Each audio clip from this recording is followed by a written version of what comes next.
Yun guys, good afternoon at andito na naman ako sa likod bahay. At nung nakaraan ay andito tayo at naglinis. May nakita tayong pugad ng paypago. So ngayon, andito na naman ako.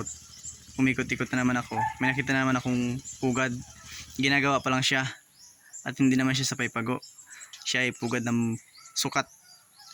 Papakita ko sa inyo. Ayan guys, oh. Ito.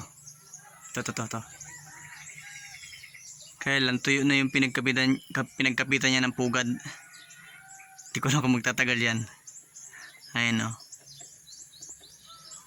Yan. Ginagawa pa lang siya. Tingnan natin, bantayan natin yan kung hanggang kailan niya matapos. So yan. Yan guys, at pinakita ko lang sa inyo. Ayun. Yung nanay.